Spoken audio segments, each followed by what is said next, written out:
अल्लाहुम्मा सल्लि अला मुहम्मद व अला आलि मुहम्मदिन कमा सल्लैता अला इब्राहीम व अला आलि इब्राहीम इन्नका हमीदुम मजीद। अल्लाहुम्मा बारिक अला मुहम्मद व अला आलि मुहम्मदिन कमा बारकता अला इब्राहीम व अला आलि इब्राहीम इन्नका हमीदुम मजीद। सुब्हानल्लाहि व बिहम्दिही अदादा खल्किही और रिदा नफ्सिही और ज़िनता अर्शिही और मिदादा कलिमातिही। अल्हम्दुलिल्लाह हम्दान कसीरान कतीरा।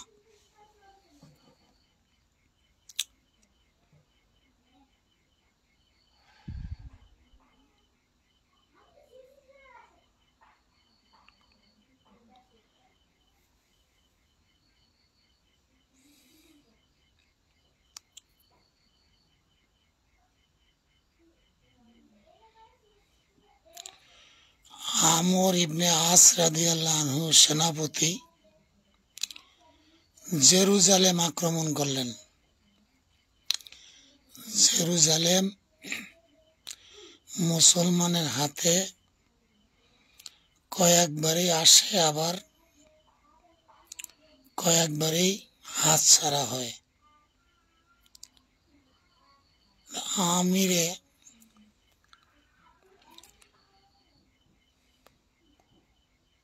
আমর ইবনে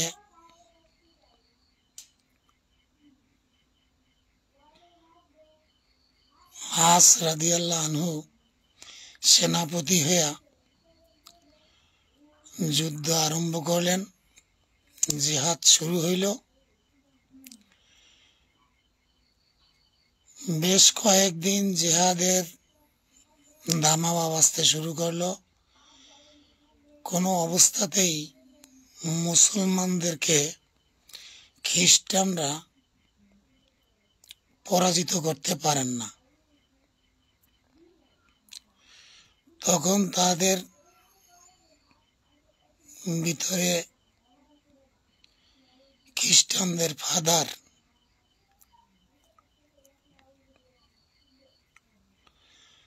উনি একা একা চিন্তা করলেন যে মুসলমানদেরকে হটাইতে হইলে একটি কৌশল অবলম্বন করা প্রয়োজন। তিনি একটা কৌশল অবলম্বন করলেন। খ্রিস্টানদের পোপ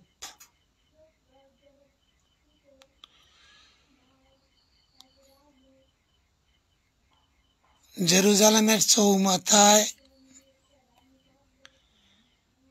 একটা ভাস্কর্য ছিল, একটা মূর্তি ছিল ঈসা আলাইহিস সালামের।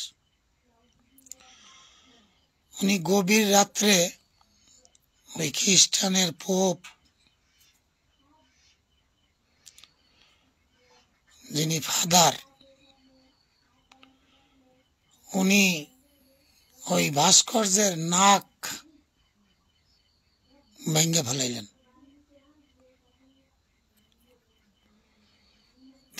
রাত্র শেষ হয়ে গেল। সকালবেলা আমের ইবনে আস রাদিয়াল্লাহু আনহুকে তার কাছে প্রস্তাব গেল, আমাদের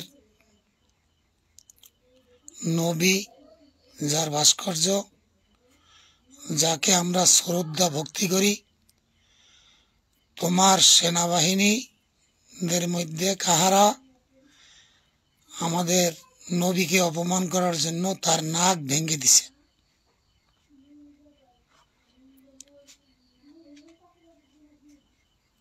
এখন এটা নিয়ে আগে বিচার হবে, তারপরে হলো যুদ্ধ হবে। আগে এটার বিচার করো। আমের ইবনে আস রাদিয়াল্লাহু আনহু ওদের ষড়যন্ত্র বুঝতে পারলেন।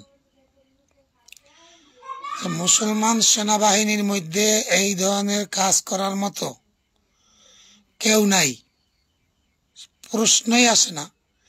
কারণ মুসলমান প্রত্যেক নবীকে সম্মান এবং শ্রদ্ধা করে, বিশ্বাস করে প্রত্যেক নবী রাসূলদের উপরে, এটা ঈমানের একটা অংশ।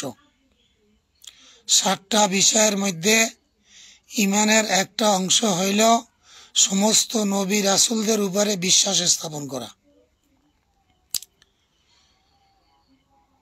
তো ওখানে ওনারা জানাইল যে যদি তোমাদের সেনাবাহিনী বা মুসলমানের পক্ষ থেকে আমাদের নবীর এই নাক কাটা হয়েছে, আমরা এখন মুহাম্মদ সাল্লাল্লাহু আলাইহি সাল্লামের ভাস্কর্য তৈরি করব, তারপরে তার নাক কাটব।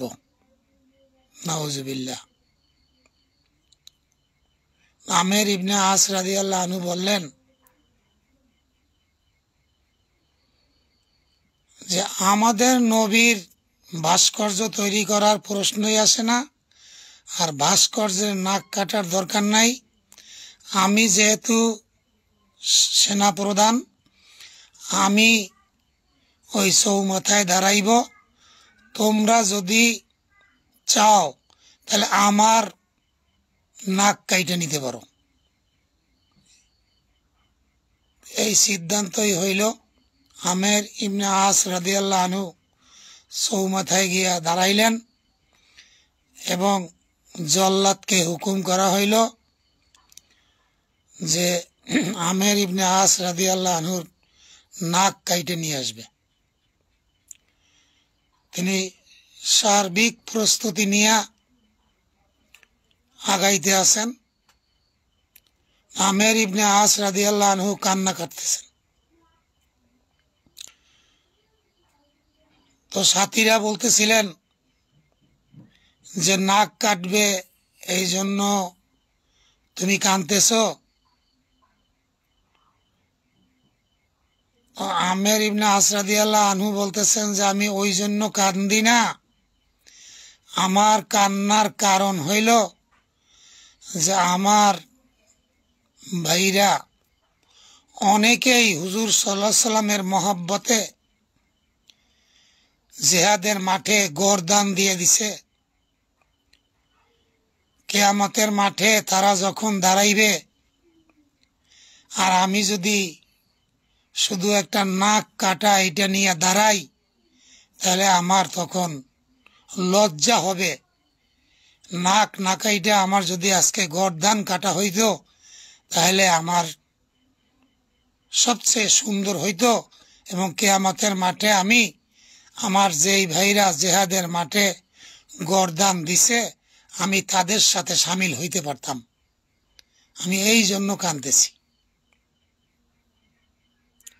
তো জল্লাদ আগাইতে আছে।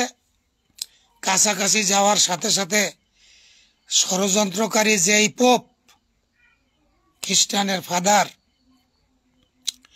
উনি বলছে থামো, হুজুর সাল্লাল্লাহু আলাইহি সাল্লামের সাহাবীদের নাক কাটার দরকার নাই। আমি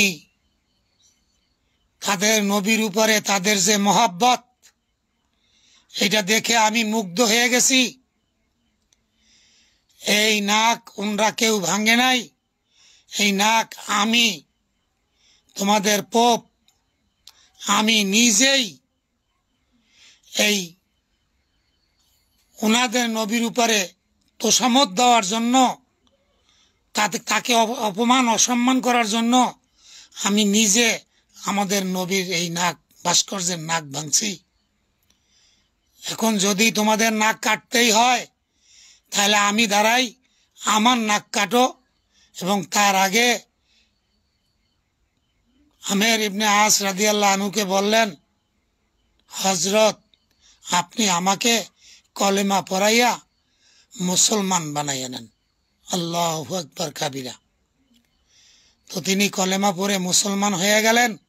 সাথে সাথে ওখানে হাজার হাজার খ্রিস্টান যারা ছিল তারাও ঈমান আনলো এবং এক বাক্যে মুসলমান হয়ে গেল, কলেমা পড়ে নিল, লা ইলাহা ইল্লাল্লাহু মুহাম্মাদুর রাসূলুল্লাহ। মেরে মোহতারাম দোস্ত বুজুর্গ, হুজুর সাল্লাল্লাহু আলাইহি সাল্লামের উপরে কত বড় মোহব্বত ছিল যে তার ভাস্কর্য তৈরি করিয়া তার নাক কাটবে, এটা কোনো সাহাবীরা বরদাস্ত করেন নাই। প্রয়োজনে জ্যান্ত মানুষ, জীবিত মানুষ আমের ইবনে আস রাদিয়াল্লাহু আনহু সে তার নিজের নাক কাটতে রাজি, কিন্তু হুজুর সাল্লাল্লাহু আলাইহি সাল্লামকে অপমান করবে, তার ভাস্কর্য তৈরি করে নাক কাটবে, এইটা সে বরদাস্ত করতে পারে নাই। এইটা তার জন্য সহ্য করা সম্ভব হয় নাই। কত বড় মহব্বত হুজুর সাল্লাল্লাহু আলাইহি সাল্লামের উপরে করছেন। মানে মহতরাম দোস্ত বুজুর্গ, এজন্য ওমর রাদিয়াল্লাহু আনহু কে হুজুর সাল্লাল্লাহু আলাইহি সাল্লাম একদিন জিজ্ঞাসা করছিলেন, হুজুর তুমি আমার, হযরত ওমর রাদিয়াল্লাহু আনহুকে জিজ্ঞাসা করছিলেন হুজুর সাল্লাল্লাহু আলাইহি সাল্লাম যে ওমর তুমি আমাকে কি পরিমাণে ভালোবাসো? বলছে আমি সবাই সে, আমার বাপ মা আত্মীয় স্বজন স্ত্রী পুত্র যারা যারা আছে সবাই সে আমি আপনাকে বেশি মহব্বত করি। হুজুর সাল্লাল্লাহু আলাইহি সাল্লাম বললেন যে তুমি কি আমাকে তোমার জানের থেকে বেশি মহব্বত করো? ওমর রাদিয়াল্লাহু আনহু প্রথমে বললেন যে না, আমি আপনাকে আমার জানের থেকে বেশি মহব্বত করি না। হুজুর সাল্লাল্লাহু আলাইহি সাল্লাম বললেন যে তাহলে তুমি এখনো পুরা মোমেন হইতে পারো নাই। আল্লাহু আকবার কাবীরা। অল্প কিছু সময় পরেই ওমর রাদিয়াল্লাহু আনহু তার মনকে স্থির করে বললেন, হ্যাঁ হুজুর, আমি এখন আমার জানের চেয়েও আপনাকে বেশি মহব্বত করি। আমি আপনার জন্য আমার জান কোরবান করে দিতে বাধ্য আছি। আল্লাহু আকবার কাবীরা। হুজুর সাল্লাল্লাহু আলাইহি সাল্লাম তখন বললেন যে ওমর, তাহলে তুমি পরিপূর্ণ মোমেন হইছ। রে মহতারাম দোস্ত বুজুর্গ, এই জন্য হুজুর সাল্লাল্লাহু আলাইহি সাল্লামের বিরুদ্ধে বর্তমান সময়ে ইহুদি নাসারারা, এমনকি মুসলমানের মধ্যেও কতিপয় ঈমান হারা লোক হুজুর সাল্লাল্লাহু আলাইহি সাল্লামের বিরুদ্ধে কথা বলে, আর আমরা তা চুপ করিয়া শুনি। আমরা কি আসলে মুমিন হইতে পারছি? আজ পর্যন্ত সরকারিভাবেও কোনো আইন পাশ হইল না যে হুজুর সাল্লাল্লাহু আলাইহি সাল্লামের বিরুদ্ধে কোনো কথা বললে তাকে দণ্ডপ্রাপ্ত হইতে হইবে। বাংলাদেশে 92% মুসলমানের দেশ, অবশ্য সেখানে আমার নবীর ইজ্জত, আমার নবীর সম্মান রক্ষা করার জন্য কোনো আইন আজ পর্যন্ত হয় নাই। সাথে সাথে মুমিন মুসলমান যারা দাবি করি তারাই বা কতটুকু প্রতিবাদ করতে পারছি? তারাও তো অন্তরের অন্তঃস্থল থেকে আমরা তাকে ঘৃণা করতে পারি নাই, তার বিরুদ্ধে কথা বলতে পারি নাই, তার বিরুদ্ধে ফেসবুকে একটা স্ট্যাটাস পর্যন্ত দিতে পারি না। এজন্য আসুন আমরা আমাদের নবীর সম্মান ইজ্জত রক্ষা করার জন্য প্রয়োজনে আমাদের জীবন দিয়ে দেব, এই প্রতিজ্ঞাবদ্ধ হই। যদি হইতে পারি তাহলে আমি মুমিন হইতে পারবো। আর যে পর্যন্ত আমি হুজুর সাল্লাল্লাহু আলাইহি সাল্লামের বিরুদ্ধে যারা কথা বলে তাদের বিরুদ্ধে যদি আমি রুখে দাঁড়াইতে না পারি তাহলে আমি মুমিন না। আমি যতই দাবি করি ইমানদার, যতই দাবি করি আমি মুত্তাকি, কিন্তু আদৌ হুজুর সাল্লাল্লাহু আলাইহি সাল্লামের ওই হাদিস মোতাবেক আমি এখনো পুরা ইমানদার হইতে পারিনি। এই জন্য ইমানি মেহনতের প্রয়োজন। ইমানের উপরে মেহনত না করলে ইমান মজবুত হয় না। বলে বর্তমানে যে তাবলিগ জামাত চলতেছে হুজুর সাল্লাল্লাহু আলাইহি সাল্লামের তরিকা অনুযায়ী উলামায়ে হযরতের তত্ত্বাবধানে, এই তাবলীগের সাথে সংযুক্ত হই, আল্লাহর রাস্তায় হিজরত করি এবং দাওয়াতের কাজের মেহনত করি, তাহলে আমার ঈমান মজবুত হবে এবং আমি আমার জান যে কোনো সময় হুজুর সাল্লাল্লাহু আলাইহি সাল্লামের সম্মান রক্ষার্থে কোরবান করতে প্রস্তুত হইতে পারবো। যে পর্যন্ত আমার ঈমান মজবুত না হইবে, এই পর্যন্ত আমি হুজুর সাল্লাল্লাহু আলাইহি সাল্লামের বিরুদ্ধে যারা কথা বলে তাদের বিরুদ্ধে আমি কথা বলতে পারছি না। সাথে সাথে আমাদের যে ঈমান আছে সেই ঈমানে আমাকে ফরজ হুকুম আদায় করার জন্য প্রস্তুত করতে পারে না। আজান দিলে মসজিদে যাওয়া আমার ঈমানের জোর নাই, আমার ঈমান ঠুনকো। এজন্য ঈমানি মেহনত তাবলীগ জামাতের সাথে যে যত বেশি আল্লাহর রাস্তায় হিজরত করবে সে তত বেশি মজবুত ঈমানদার হবে। এই যুগেও অনেক প্রমাণ আছে আর পিছনেও অনেক প্রমাণ রয়ে গেছে। যেমন হিজরতের সময় আবু বকর সিদ্দিক সাথে ছিলেন। আবু বকর সিদ্দিক তো ওই রকম একজন সাহাবী যার আমল নামা আল্লাহ পাক রব্বুল আলামিন দেখে তার গোসা থাইমা যাইবে। হুজুর সাল্লাল্লাহু আলাইহি সাল্লাম বলেন, আমার উম্মতে মুহাম্মাদির সমস্ত উম্মতে মুহাম্মাদির আমল নেক যদি এক পাল্লায় দেয়, আবু বকরের আমল আর এক পাল্লায় দিলে আবু বকরের পাল্লা ভারী হবে। সেই আবু বকর সিদ্দিক রাদিয়াল্লাহু আনহু হিজরতের মুভমেন্টে যখন শত্রুদের ঘোড়ার পাও দেখা গেল, তরবারি দেখা গেল, তখন মন্তব্য করলেন, হুজুর ধরা খেয়ে গেছি, আর উপায় নাই।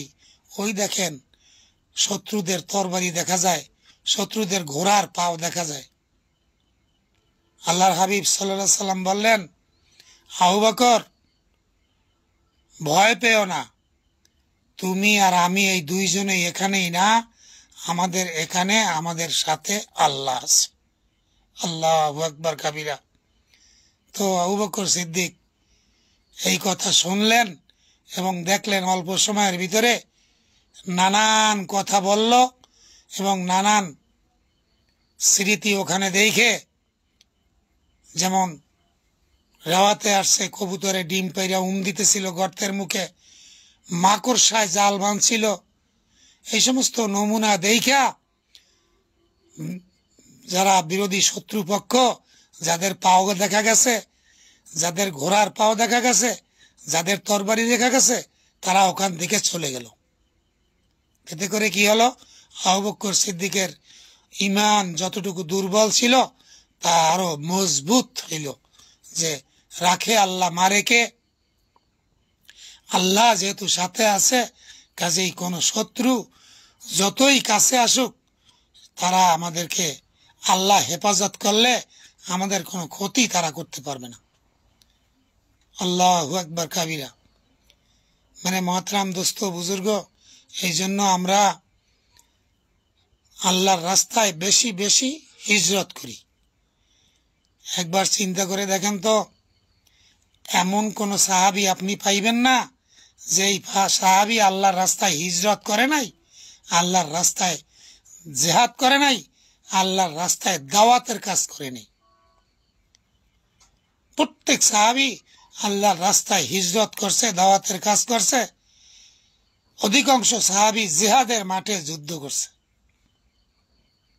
এই জন্য আমরা যদি হিজরত করি, দাওয়াতের কাজ করি, তাহলে আমাদের ঈমানও সাহাবীদের ঈমানের মতো মজবুত হইবে এবং মজবুত ঈমানদার কখনো নামাজ রোজা ত্যাগ করতে পারে না। বর্তমানে রমজান মাস চলতেছে, কত বড় নেয়ামত। হুজুর সাল্লাল্লাহু আলাইহি সাল্লাম রমজান মাসের কথা বর্ণনা করেন, একটা ফরজ আদায় করলে 70টা ফরজের সওয়াব পাওয়া যাইবে, একটা নফল আদায় করলে একটা ফরজের সমান সওয়াব পাওয়া যাইবে। যেখানে কোটি কোটি নফল একত্রিত করলেও একটা ফরজের সমান হয় না, সেখানে রমজান মাসে একটা নফল একটা ফরজের সমান সওয়াব। কই 92% মুসলমানের দেশে কয়জনে রোজা আছে? রমজান মাস চলতেছে, আজকে পহেলা রমজান চলে গেল, কই অনেকেই তো রোজা নাই। অর্ধেকের বেশি লোক খানা পিনা খাচ্ছে, আনন্দ ফুর্তি করছে, তারা রোজাকে রোজাই মনে করতেছে না, কারণ তাদের ঈমান দুর্বল। কারণ রোজা তো রাখা লাগে, রোজা তো রাখতে হয় ঈমানের বলে, শক্তির বলে, টাকার বলে, সে ধনী মানুষ এই জন্য রোজা রাখবে, এটা না। যার ঈমান মজবুত, ঈমানে বলে বলিয়ান, সে ঈমানের শক্তিতে, ঈমানের বলে রমজানের রোজা রাখবে, একটা রোজাও তার থেকে ছুটবে না। বলে একটা রোজা যদি কেউ রাখে, হুজুর পাক সাল্লাল্লাহু আলাইহি সাল্লাম বলেন যে একটা কাক পাখি তার জীবদ্দশায় যেই পর্যন্ত উড়তে পারে, বলে কাক পাখির কথা কেন বলা হইল? যে একটা কাক পাখির কথা বলা হয়েছে যে কাক পাখি অবিরত উড়তেই থাকে, অন্যান্য পাখির চেয়ে কাক পাখি খুব চঞ্চল, এবং কাক পাখি সাধারণতভাবে 1000 বছরের বেশি হায়াত পায়। আল্লাহু আকবার কাবিরা। এই 1000 বছরের বেশি হায়াত পায়। এই 1000 বছর পর্যন্ত একটা কাক পাখি যত দূর উড়িয়া যাইতে পারে, যত কিলোমিটার উড়তে পারে, বলে এতে তো crore crore billion billion kilometre দূরত্বে সে যাইতে পারবে। আর একজন রোজাদারের একটা রোজার বিনিময়ে জাহান্নামকে অত দূরে সরাইয়ে নিবে। আল্লাহু আকবার কাবিরা। সেই রোজা আজকে আমরা রাখতে পারছি না ঈমানের জোর না থাকার কারণে। এই জন্য মেরে মহাতারাম দোস্ত বুজুর্গ, আমরা আল্লাহর রাস্তায় সফর করি, ঈমানি মেহনত করি, ঈমানকে মজবুত করি। হুজুর সাল্লাল্লাহু আলাইহি সাল্লাম ঈমান নবায়নের কথা বলছেন, আর সাহাবীরা জিজ্ঞাসা করতেছেন যে ঈমান কিভাবে নবায়ন করা যায়। হুজুর সাল্লাল্লাহু আলাইহি সাল্লাম বলছেন, আকফিরু কওলি লা ইলাহা ইল্লাল্লাহ। আকফিরু মানে বলো, বলো, পড়ার কথা না, বলার কথা। তাই বলতে হইলে অন্য আরেকজনের সাথে বলতে হয়, একা একা শুধু বলা যায় না, বলতে হইলেই আরো এক বা একাধিক লোকের সামনে বলতে হয় লা ইলাহা ইল্লাল্লাহ মুহাম্মাদুর রাসূলুল্লাহ।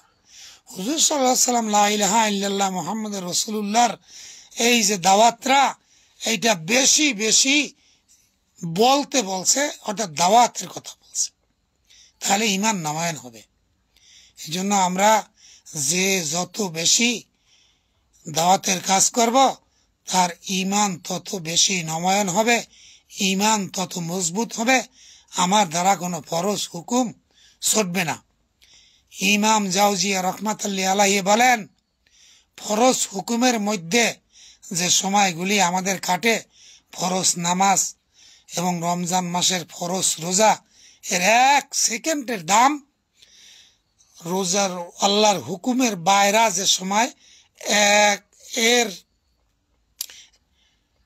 70,000 বছরের চেয়েও দামি। 1 সেকেন্ড আল্লাহর হুকুম রক্ষা করার মধ্যে যে সময়, এই সময়ের 1 সেকেন্ডের দাম আল্লাহর হুকুমের বাইরা যে সময় অবস্থান করি, সেই সময়ের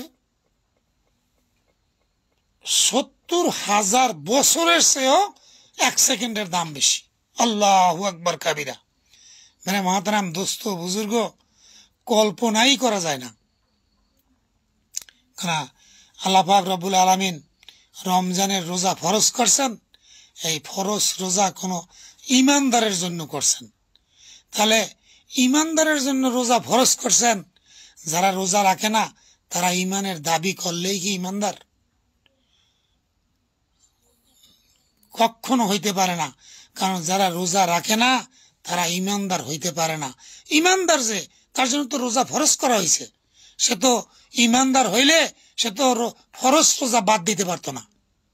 আর যদি ফরজ রোজা রাখতো তাহলে আল্লাহ পাক রব্বুল আলামিন তাকে জাহান্নাম থেকে বাঁচার জন্য এই রোজাকে ডাল হিসেবে ব্যবহার করবেন। ডাল বলে শত্রুদের পক্ষ থেকে যখন আঘাত আসে তখন আমরা ডাল ব্যবহার করে আঘাত প্রতিহত করি, তেমনি জাহান্নাম থেকে বাঁচার জন্য, শত্রুর থেকে বাঁচার জন্য যেরকম ডাল আমার উপকার করে, তেমনি জাহান্নাম থেকে বাঁচার জন্য রমজান মাসের রোজা আমাকে উপকার করবে। হুজুর সাল্লাল্লাহু আলাইহি সাল্লাম বলেন 30টা রোজা বা রমজান মাসের পুরা মাস যদি কেউ রোজা রাখতে পারে তাহলে ওই লোকটা মায়ের গর্ভ থেকে নিষ্পাপ হইয়া যেভাবে সন্তান ভূমিষ্ঠ হয়, সেই ভূমিষ্ঠ নিষ্পাপ সন্তানের মতো রোজাদার ব্যক্তি রমজানের 1 মাস রোজা রাখলে নিষ্পাপ হয়ে যায়, ভূমিষ্ঠ সন্তানের মতো নিষ্পাপ হয়ে যায়। আল্লাহু আকবার কাবিরা। মানে মহতারাম দোস্ত বুজুর্গ, এই জন্য আমার ঈমান মজবুত হওয়া দরকার। ঈমান যাদের মজবুত নাই তারা ফরজ নামাজও পড়তে পারে না, আর অন্যান্য নামাজের কথা তো বাদেই দেই, সাথে সাথে রমজানের রোজাও রাখতে পারে না। মেহনত করা ঈমান, আর মেহনত ছাড়া ঈমান কখনো এক হইতে পারে না। বলে আমিরে মুআবিয়া রাদিয়াল্লাহু আনহু তাহাজ্জুদ নামাজ ছুটে গেছে, ঘুম বেশি হওয়ার কারণে একদিন তার তাহাজ্জুদ নামাজ ছুটে গেছে। সকালবেলা সে ঘুমের থেকে ওইটা আফসোস করতেছে আর কান্না করতেছে, সারা দিন সে কান্নাকাটি করছে যে আমি যদি আজকে মরে যাই তাহলে আমার শেষ রাত্র তাহাজ্জুদ শূন্য। হ্যাঁ, আমি আল্লাহর সাথে কি জবাব দিব যে আমার জীবনের শেষ রাত্রে আমি তাহাজ্জুদটা পড়তে পারলাম না। আল্লাহ যদি আমাকে মাফ না করে তাহলে আমার উপায় নাই, আমার জবাব দেওয়ার মতো কোনো কিছু থাকবে না। এই জন্য সে কান্নাকাটি করিয়া সারা দিন চোখ ফুলাইয়া ফেলাইছে। হ্যাঁ, চোখের পানি দিয়া বুক ভিজাইছে, দাড়ি ভিজে গেছে। বলে নফল নামাজের জন্য যদি তার এত কান্না হয়ে থাকে, এত আফসোস হয়ে থাকে, এত পেরেশানি যদি তার হয়ে থাকে নফল নামাজ ছুটে যাওয়ার জন্য, তাহলে ওই লোকটার ফরজ নামাজের হালত কি? এই জন্য সাহাবীরা হুজুর সাল্লাল্লাহু আলাইহি সাল্লামের কথা অনুযায়ী এমন ঈমান গঠন করছে, হিজরত করে, মেহনত করে, আল্লাহর রাস্তায় দাওয়াতের কাজ করে, জিহাদের কাজ করে, যে এত মজবুত ঈমান যে নফল ছুটে যাওয়ার পরেও সে সারা দিন কান্নাকাটি করছে। এই জন্য উলামায়ে হযরত বলেন যে সবচেয়ে বেশি সেজদায় থাকতো সাহাবীরা।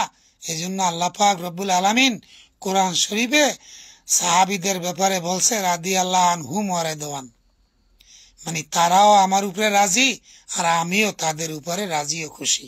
আল্লাহু আকবার কাবীরা। বলে আদনা থেকে আদনা একজন সাহাবী, সেও নক্ষত্রের মতো। হ্যাঁ, নাবিক যেরকম পথের দিশা পায়, নক্ষত্র দেখে তার গন্তব্যে পৌঁছার জন্য সে নক্ষত্রকে অনুসরণ করে, তার সঠিক পথ বাছাই করে, ঠিক তেমনি একজন আদনা থেকে আদনা সাহাবীকে নক্ষত্র বলা হয়েছে। তাকেও যদি কেউ অনুসরণ করে তাহলে সে জান্নাতের সঠিক পথ পাইয়ে যাবে। আল্লাহু আকবার কাবীরা।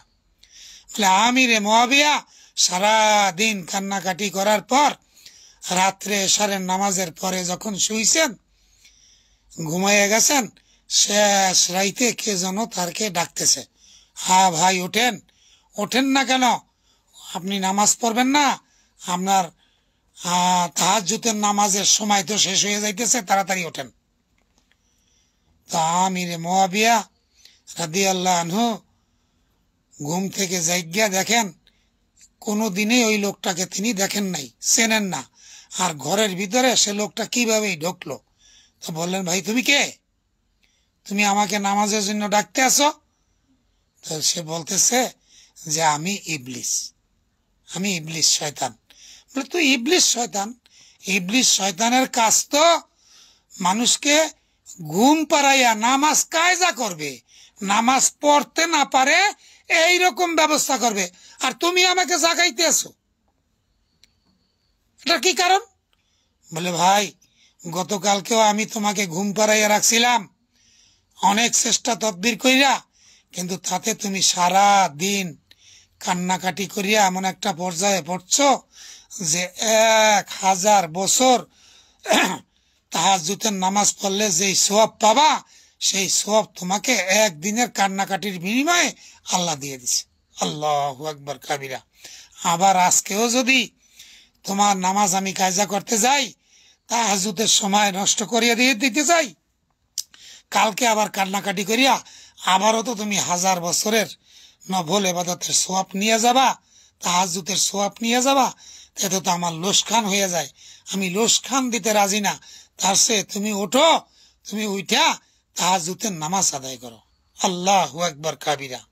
মানে মহতারাম দোস্ত বুজুর্গ, আমি যদি ইমানদার মজবুত হইতে পারি, তাহলে ইবলিসও আমাকে ভয় পাইবে যে আমার কাজা হয়ে গেলে, রোজা বাদ হয়ে গেলে আমার যে আফসোস, আমার যে পেরেশানি, আমার যে কান্নাকাটি, এটার বিনিময়ে আল্লাহ আমাকে যে প্রতিদান দিবেন, এইটা ওই যেটা কায়জা হইল শয়তানের ফেরেবে পড়ে, শয়তানের ধোকায় পড়ে, তার চেয়ে বেশি সওয়াব আল্লাহ আমাকে দিয়ে দিবেন। এই জন্য ইবলিসও আমাকে সহযোগিতা করবে। মানে মহতারাম দোস্ত বুজুর্গ, এই জন্য আসুন সাহাবীদের মতো আমরা দিনের রাস্তায় সফর করি, আল্লাহর রাস্তায় মেহনত করি এবং মানসিকভাবে ঈমানের বলে বলিয়ান হই, মানসিকভাবে প্রস্তুত হই, যোগ দিই।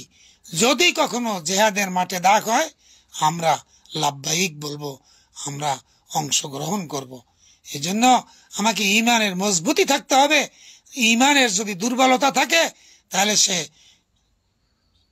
জিহাদ তো দূরের কথা, ফরজ নামাজ পড়তে পারে না, ফরজ রোজা, রমজান মাসের এত ফজিলতপূর্ণ রোজা, এই রোজা রাখতে পারে না। আল্লাহ পাক রব্বুল আলামিন বলেন, বান্দা সেই সুবহে সাদেকের আগে পানাহার করছে আর সারা দিন খায় না, খানা খায় না, কারণ সেজন্য বলতে চায় খানা পিনা ত্যাগ করলাম তোমাকে পাওয়ার জন্য। আল্লাহ তোমাকে পাওয়ার জন্য আমি খানা পিনা ত্যাগ করে দিছি, তোমাকে না পাইলে আমি খানা পিনা খাবো না। আর এই জন্য আমি আল্লাহর পক্ষ থেকে ওই রোজার পুরস্কার আমি আল্লাহ নিজে ওই রোজাদারের হয়ে যাব। আল্লাহু আকবার কাবিরা। আল্লাহ আমার নিজের হয়ে যাবে, তাহলে আমার আর কোনো ভয়, আমার আর কোনো ডর থাকার কথা না, আমার কোনো কিছুর প্রয়োজন আর থাকতে পারে না। সমস্ত প্রয়োজন আল্লাহ যেহেতু আমার নিজের হয়ে যাবে, সমস্ত প্রয়োজন আমার আল্লাহ নিজে মিটাই দিবেন, আমার আল্লাহ নিজে মিটাই দিবেন। এই জন্য আসুন আমরা রমজানের রোজা ছাড়ব না, কোনো অবস্থাতেই রমজানের রোজা ছাড়ব না। এবং তারাবি, 20 রাকাত, তাহাজ্জুদ শেষ চাইতে সুযোগ আছে। যখন সেহরি খাইতে উঠবো তখন যে যত পারি কমপক্ষে 2 রাকাত পড়ব, 2 রাকাত তাহাজ্জুদের নামাজ আদায় করব। সারা বছর না পড়লেও রমজানের যে সুযোগ আছে, এই সুযোগে যেহেতু একটা নফল ইবাদত ফরজের সমান সওয়াব, এই জন্য আসুন ভাই আমরা সেহরি খাওয়ার জন্য যখন উঠব তখন তাহাজ্জুদের নামাজ যে যতটুকু পারি পড়ে নেব। মুফতি মুস্তাকুন নবী দামান বরকাতুহু উনি বলেন যে যদি তুমি সাইন নিয়াইতে 2 রেখাত নামাজ পড়ো, তাহলে 8 রেখাতের সওয়াব আল্লাহ দিয়ে দিবে। 4 নিয়ত কি? যে শুকরিয়া আদায় করা, শুকরিয়ার নামাজ, আশা পূরণের নামাজ, বিপদ মুক্তির নামাজ এবং তওবার নামাজ। এই 4টা নিয়ত, শুকরিয়া, আশা পূরণ, বিপদ মুক্তি, তওবা। এই 4 নিয়তে, 4টা নিয়ত ভিতরে আমার থাকবে, ইরাদা থাকবে 4 নিয়তে 2 রেখাত নামাজ আমি আদায় করব। 8 রেখাতের সওয়াব আমার আমল নামায় আল্লাহ দিয়ে দিবে। আর তওবার নামাজ থাকার কারণে আমার জিন্দেগির গুনাহ আল্লাহ মাফ করে দিবে। মুফতি আলী হোসেন রহমতুল্লাহ আলাইহি বলেন যে তুমি নির্জনে একা একই বসে 2 রেখাত তওবার নামাজ পড়ে চোখের পানি ছেড়ে দাও, তোমার জিন্দেগির সমস্ত গুনাহ মাফ করে দিবে এবং জাহান্নাম থেকে আল্লাহ তোমাকে মুক্ত করে দিবে। তওবার নামাজ পড়ো। এই জন্য আমাদের এখন সুযোগ আছে ভাই, যেহেতু আমাদের শেষ চাইতে ওঠাই লাগে, আমরা উঠে এই নামাজগুলি আদায় করব। নফল ফরজের সমান সওয়াব আমরা নিয়ে নিব। সাথে সাথে শেষ 10 দিনে লাইলাতুল কদর, বলে কোরআন শরীফের নাজিল হওয়াই হয়েছে এই রমজান মাসে লাইলাতুল কদরে। এই জন্য লাইলাতুল কদরের দাম অনেক বেশি। বলে কিরকম বেশি? আল্লাহ কোরআন শরীফে সূরা নাজিল করছে, ইন্না আনজালনাহু ফি লাইলাতুল কদরে ওয়া মা আদরাকা মা লাইলাতুল কদরে লাইলাতুল কদরে খায়রুম মিন আলফি শাহর। আল্লাহু আকবার। খায়রুম মিন আলফি শাহর, 1000 মাসের চেয়েও উত্তম। 1000 মাসের সমান বলে নাই, 1000 মাসের চেয়েও উত্তম। বলে 1000 মাসে 83 বছর 4 মাস। অনেকের হায়াত 83 বছর হয় নাই। বলে একটা রাত্র যদি কেউ ইবাদত করে, তাহলে 83 বছর 4 মাসের ইবাদত তার আমল নামায় আল্লাহ দিয়ে দিবে। আল্লাহু আকবার কাবীরা। বলে এটা শেষ 10 দিনের মধ্যে লাইলাতুল কদর। হুজুর সাল্লাল্লাহু আলাইহি সাল্লাম আরো সহজ করেছেন, শেষ 10 দিনের বেজর রাত্র 21, 23, 25, 27, 29 এই রাত্রিগুলো তুমি খোঁজো, তাহলে তোমার লাইলাতুল কদর তুমি পাইয়া যাবা। এই জন্য উত্তম হয় যদি আমরা শেষ 10 দিন ইত্তেকাবে বসি। সুন্নতি ইত্তেকাব, একদিনের ইত্তেকাব, একদিনের ইত্তেকাব জাহান্নামকে 3 খন্দক দূরত্বে সরাইয়া নেওয়া হয়। বলে কিরকম? খন্দক বলতে কি? বলে জমিন থেকে আসমান পর্যন্ত যত দূরত্ব, বলে জমিন থেকে আসমান পর্যন্ত দ্রুতগামী একটা যানবাহন চালাইলে 500 বছর লাগে জমিন থেকে আসমান পর্যন্ত পৌঁছতে। এটা হলো 1 খন্দক। এই দূরত্ব হলো 1 খন্দক। একদিন ইতিকাফ করলে 3 খন্দক পর্যন্ত জাহান্নাম দূরে সরে যাইবে। আল্লাহু আকবার কাবীরা। তাহলে আমি যদি 10 দিন করি, তাহলে 3 10 কে 30 খন্দক দূরত্বে জাহান্নাম চলে যাবে।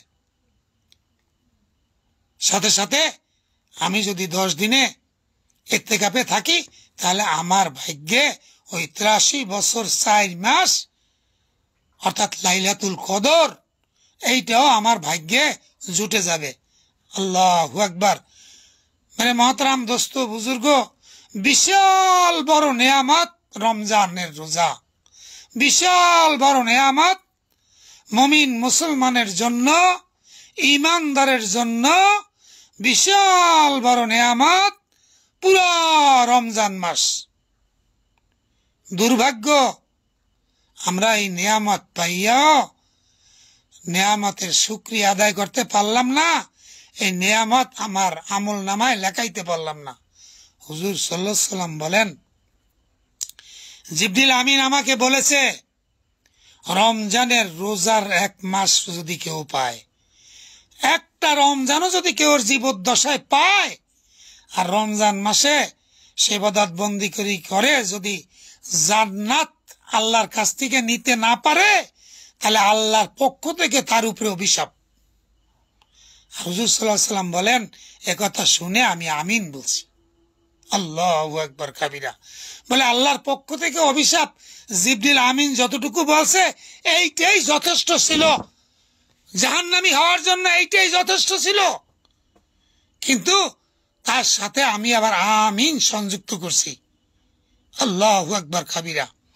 মানে মহতরম দোস্ত বুজুর্গ, আজকে সেই রমজানের পহেলা রমজান গেল, সামনে আরো যা আছে, আমরা একটা রোজাও যেন কাজা না করি, না ভাঙ্গি, একটা রোজাও যেন আমরা না ছাড়ি। আল্লাহ আমাদের সকলকে এই পুরা রমজান মাসের রোজা রাখার তৌফিক দান করে, এবং যে নিয়ামত গুলি আছে রমজান মাসে, এই নিয়ামত গুলি যেন আমি পাইতে পারি, আমার আমল নামায় যেন এই নিয়ামতের বিনিময়ে আল্লাহ আমাকে জান্নাত দিয়ে দেন, আমাকে নিষ্পাপ করে দেন, জাহান্নাম আমার থেকে দূরে অবস্থান করান।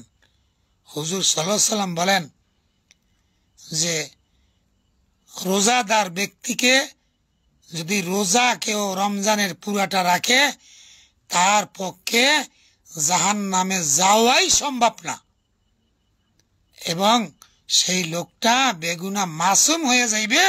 রমজান মাস শেষ হওয়ার সাথে সাথে শাওয়ালের প্রথম তারিখ ঈদের মাঠে সে নিষ্পাপ অবস্থায় ঘোরাফেরা করবে। আল্লাহু আকবার কাবীরা। এই জন্য ভাই, বহুত বড় নিয়ামত, বহুত বড় গনিমত। এটাকে আমরা যদি গনিমত মনে না করি, তা আমাদের জন্য আফসোসের বিষয় হইবে, আফসোসের বিষয় হইবে ভাই। মানে মহতরম দোস্ত বুজুর্গ, আফসোস করেও তো কাজ হবে না, কারণ দুনিয়া থেকে যখন বিদায় হয়ে যাব, তখন আমার দুনিয়াতে আসার আর কোনো পথ থাকবে না। যত লোক গেছে কেউ আসে নাই, আসবেও না, আর যারা যাবে তারা কেউ আসতে পারবে না। এই জন্য দুনিয়াকে আমরা মূল্যায়ন করি। দুনিয়ার জিন্দেগি বহুত বড় নিয়ামতপূর্ণ জিন্দেগি, এবং এর ভিতরে শ্রেষ্ঠ নিয়ামত রমজান মাস। এই জন্য রমজান মাসের পবিত্রতা, রমজান মাসের সম্মান, রমজান মাসের ইজ্জত আমরা রক্ষা করি। হুজুর সাল্লাল্লাহু আলাইহি সাল্লাম বলেন, রমজান মাসে কোরআন শরীফ নাজিল হওয়ার কারণে কোরআন শরীফ এবং রমজান এই দুইটাই কিয়ামতের মাঠে আমার উম্মতের পক্ষে কাজ করবে, যদি সে এটার ইজ্জত এবং সম্মান দেয়। আর যদি ইজ্জত সম্মান না দেয়, তাহলে মহব্বত তার না থাকে রমজানের উপরে, কোরআনের উপরে, তাহলে এই দুইটাই তার বিরুদ্ধে কিয়ামতের মাঠে দাঁড়াইবে। আর আল্লাহ পাক রব্বুল আলামিন রমজানের এবং কোরআনের সুপারিশ গ্রহণ করবেন, বিপক্ষে করলেও গ্রহণ করবেন, পক্ষে করলেও গ্রহণ করবেন। মানে মহতরম দোস্ত বুজুর্গ, কোরআন শরীফের সাথে যা লাগে তাই দামি হয়ে যায়।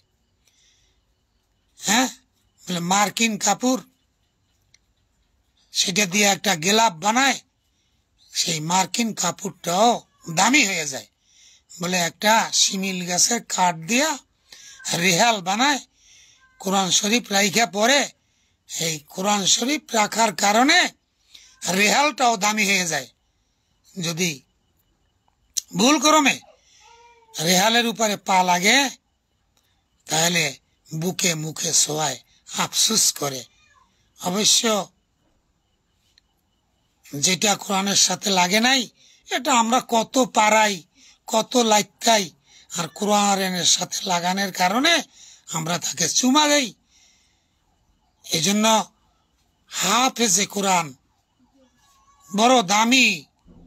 আল্লাহ পাক রব্বুল আলামিন হাফেজে কোরআনের পিতা মাতাকেও ৬৬৬৬ তলা বিশিষ্ট জান্নাতে মহল দান করবে। আল্লাহু আকবার কাবীরা। তাহলে হাফেজে কোরআনের কি অবস্থা, সে কত হবে?